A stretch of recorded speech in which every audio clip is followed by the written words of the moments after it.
అందరికీ నమస్కారం. నేను డాక్టర్ మౌనిక, హోమియోపతి కన్సల్టెంట్. ఈరోజు నేను పీసీఓడి ప్రాబ్లం గురించి చెప్పాలి అనుకుంటున్నాను. అసలు పీసీఓడి ప్రాబ్లం అంటే ఏంటి, అసలు మనకి ఈ ప్రాబ్లం వచ్చినప్పుడు ఎలాంటి సిమ్టమ్స్ ఫేస్ చేస్తాము, నెక్స్ట్ మనకి ఎలాంటి డైట్ అనేది యూజ్ చేసుకోవాలి, పీసీఓడి ప్రాబ్లంతో సఫర్ అవుతున్నప్పుడు ఎలాంటి ట్రీట్మెంట్ తీసుకుంటే కనుక పర్మనెంట్గా తగ్గుతుంది అనేది చెప్తానండి. పీసీఓడి అనేది యూజువల్గా మనకి ఏంటంటే పాలిసిస్టిక్ ఓవరియన్ డిజార్డర్ అనేసి అని అంటామండి మనం ఇది. సో ఇది ప్రెసెంట్ జనరేషన్లో ఎక్కువగా మనం ఉమెన్స్లో అయితే కనుక ఎక్కువగా ఫేస్ చేస్తున్నాం ఈ పీసీఓడి పీసీఓఎస్ ప్రాబ్లంతో. పీసీఓడి పీసీఓఎస్ రెండు ఉంటాయండి మనకి. పీసీఓడి అంటే polycystic ovarian disease, next PCOS అంటే పాలిసిస్టిక్ ఓవరియన్ సిండ్రోమ్ అనేసి అని అంటామండి. ఏదైతే ప్రాబ్లమ్స్ ఉంటాయో ఎక్కువగా మనం ఏంటంటే అడల్ట్ ఏజ్ గ్రూప్ లో కానివ్వండి, ఉమెన్స్ మెనోపాజల్ స్టేజ్ లో ఎవరైతే ఉంటారో ఎక్కువగా ఫేస్ చేస్తూ ఉంటారు. దీంతో పాటు మనకి ఫైబ్రాయిడ్ యూట్రస్ అని కూడా మనం ఇలాంటివి కూడా వింటూ ఉంటామండి. సో ఈ పీసీఓడి ప్రాబ్లం రావడానికి గల కారణం ఏంటంటే కనుక మనకి మన లైఫ్ స్టైల్ డిజార్డర్ చేంజెస్ వల్ల కానివ్వండి, ఎక్కువగా మనం సెడెంటరీ లైఫ్ స్టైల్ చేంజెస్ ఉంటాయి కనుక దానివల్ల వస్తుంది. మనం తీసుకునే డైట్లో ఏదైనా ఎర్రర్ ఉంటే కనుక దానివల్ల రావడానికి అవకాశం ఉంటుంది.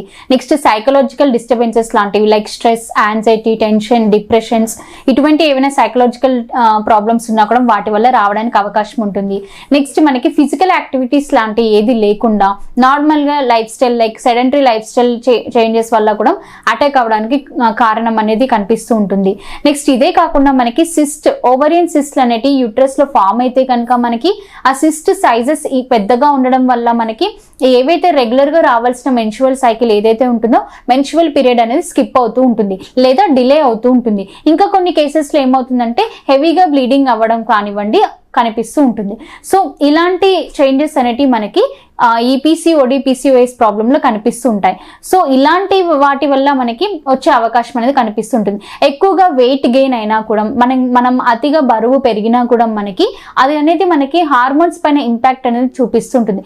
ఎప్పుడైతే మన బాడీలో హార్మోన్స్ అనేటివి ఇంబ్యాలెన్స్ అవుతాయో అంటే లైక్ గ్రోత్ హార్మోన్స్ కానివ్వండి, థైరాయిడ్ హార్మోన్ కానివ్వండి, పిట్యూటరీ గ్లాండ్స్ కానివ్వండి, లైక్ మనకి ఈస్ట్రోజన్, ప్రొజెస్ట్రాన్ లెవెల్స్ లాంటివి కానివ్వండి, ఇటువంటి ఎప్పుడైతే మన బాడీలో లెవెల్స్ అనేవి ఇంక్రీజ్ అవుతాయో అప్పుడు మనకి ఈ ప్రాబ్లం లైక్ పీసీఓడి ప్రాబ్లం అనేది రావడానికి అవకాశం అనేది కనిపిస్తూ ఉంటుంది.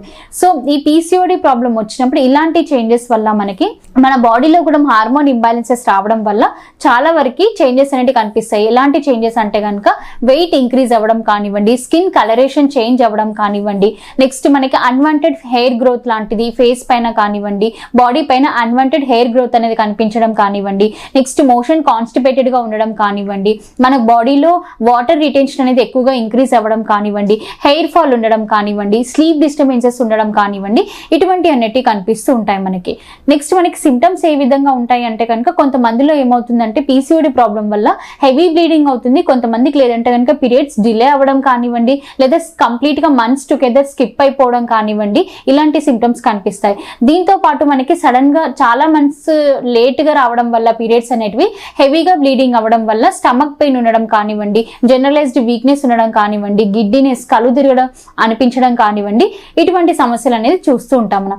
సో ఎవరైతే ఇలా పీసీఓడి ప్రాబ్లంతో సఫర్ అవుతున్నారో ఎటువంటి అలోపతి మెడిసిన్స్ అనేవి యూజ్ చేయకుండా, అవి ఏంటంటే మనకి అలోపతి మెడిసిన్స్లో స్టిరాయిడ్ కంటెంట్ మెడిసిన్ ఉంటుంది, అది మనకి చాలా సైడ్ ఎఫెక్ట్స్ ఇస్తుంది బాడీకి, అవి మళ్ళీ ప్లస్ హార్మోన్ పిల్స్. సో అలాంటి మెడిసిన్స్ అనేటివి మన బాడీకి హార్మ్ఫుల్ అన్నట్టు.